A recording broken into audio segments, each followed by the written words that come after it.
मुख्यमंत्री नीतीश कुमार ने एक अणे मार्ग स्थित संकल्प में आयोजित कार्यक्रम में सामाजिक सुरक्षा पेंशन योजना के अंतर्गत 1,12,00,000 से अधिक पेंशनधारियों के खाते में 1247.34 करोड़ रुपए की राशि माउस क्लिक कर डीबीटी के माध्यम से हस्तांतरित किया। सामाजिक सुरक्षा पेंशन योजना के लाभार्थियों को जुलाई माह की 1,100 रुपए की पेंशन राशि उनके खाते में अंतरित की गई। कार्यक्रम में समाज कल्याण विभाग की सचिव वंदना प्रियश्री ने सामाजिक सुरक्षा पेंशन योजना के तहत जुलाई माह में दी जाने वाली पेंशन की राशि एवं लाभार्थियों की संख्या के बारे में जानकारी देते हुए बताया कि समाज कल्याण विभाग मुख्यमंत्री के निर्देशानुसार सभी योग्य सामाजिक सुरक्षा पेंशनधारियों को इसका लाभ दिलाने के लिए पूरी तरह कटिबद्ध है।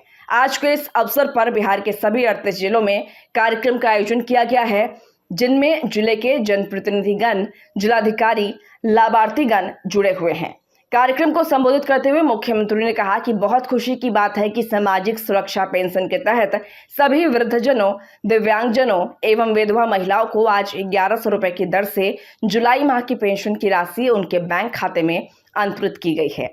प्रत्येक माह की 10 तारीख को सभी लाभुकों के खाते में पेंशन की राशि भेजने का मैंने पहले ही निर्देश दिया है। समय पर पेंशन की राशि लाभुकों के खाते में पहुंचने से उन्हें सहूलियत होगी।